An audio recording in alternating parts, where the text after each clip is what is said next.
আসসালামু আলাইকুম my dear viewers, welcome back to my channel. কেমন আছেন সবাই? আশা করি সবাই খুবই ভালো আছেন। আলহামদুলিল্লাহ আমিও ভালো আছি। হাজির হয়ে গেলাম পটল দিয়ে তৈরি ভীষণই মজাদার একটি ইউনিক রেসিপি নিয়ে। পটল দিয়ে তৈরি অনেক ধরনের খাবারই তো খেয়েছেন, একবারের জন্য হলেও রেসিপিটি ফলো করে এভাবে ট্রাই করে দেখুন। আশা করছি আপনাদের অনেক বেশি ভালো লাগবে, আর এটা একবার খাওয়ার পরে বারবার এটা বানিয়ে খেতে ইচ্ছা করবে।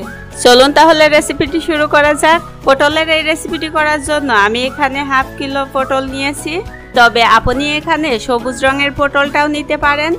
আর সবুজ কিংবা সাদা যে রঙের পটলটাই নেন না কেন, পটলটা একটু মোটা সাইজের হলেই ভালো হয়, এতে করে ডিজাইনটা করতে সুবিধা হয়। আর যেহেতু পটলের এই রেসিপিটি করার জন্য পটলটা পরে কাটার পরে ধোয়া যাবে না, সেহেতু আমি পর্যাপ্ত পরিমাণ পানিতে পটলটা ভিজিয়ে রাখবো। তারপরে আমি পানি পাল্টিয়ে পরিষ্কার করে দুইবার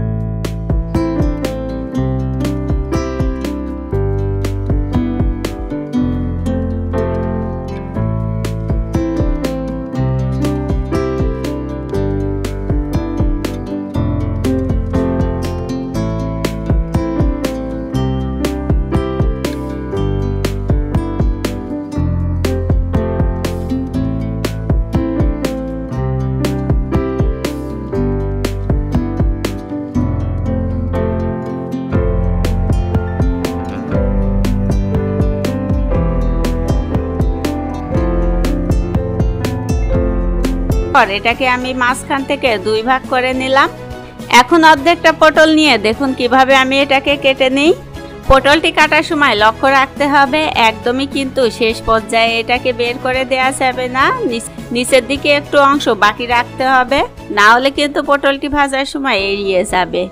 আর এটি কেটে নেওয়ার পর দেখুন কি সুন্দর একটা ডিজাইন হয়েছে।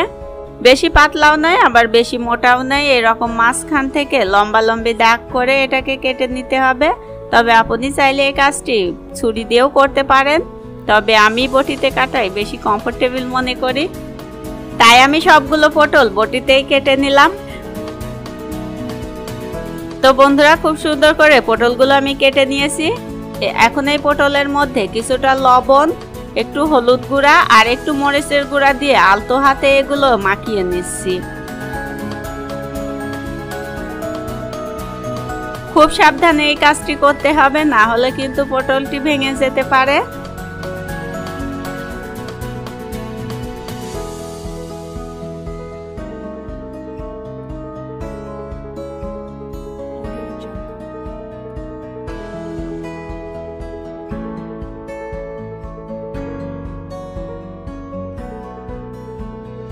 আলতো হাতে খুব সুন্দর করে পটলগুলো আমি মাখিয়ে নিলাম। এখন আমি ব্যাটারের জন্য বেসনের গোলাটা তৈরি করে নেব। এজন্য একটা মিক্সিং বলে নিয়ে নিচ্ছি 4 চামচ বেসন। বেসনটা আমি চেলে নিয়েছি। আর দিয়ে দেব 1 চামচ ময়দা, হাফ চামচের একটু কম কালো জিরা,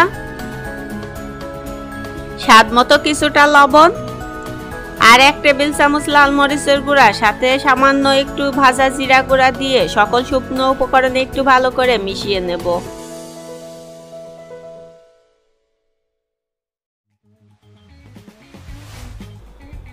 মিশিয়ে নেওয়া হয়ে গেলে এখন আমি অল্প অল্প করে পানি দিয়ে একটা ব্যাটার তৈরি করে নেব। ব্যাটারটি বেশি ঘন অথবা বেশি পাতলা করা যাবে না।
সেম ভাবে ব্যাটারে মিশিয়ে বাকি পটলগুলোও আমি ভেজে নেব।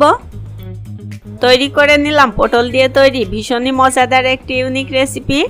এটা তৈরি করতে বেশি একটা জিনিসের প্রয়োজন হয় না। ঘরে থাকা অল্প উপকরণে স্বল্প সময়ে স্বল্প তেলে এই পটলের রেসিপিটি তৈরি করা যায়। তো বন্ধুরা, কেমন লাগলো আজকের রেসিপিটি অবশ্যই কমেন্ট করে জানাবে। আর ভালো লাগলে ভিডিওতে একটা লাইক দিতে একদমই ভুলে যাবে না।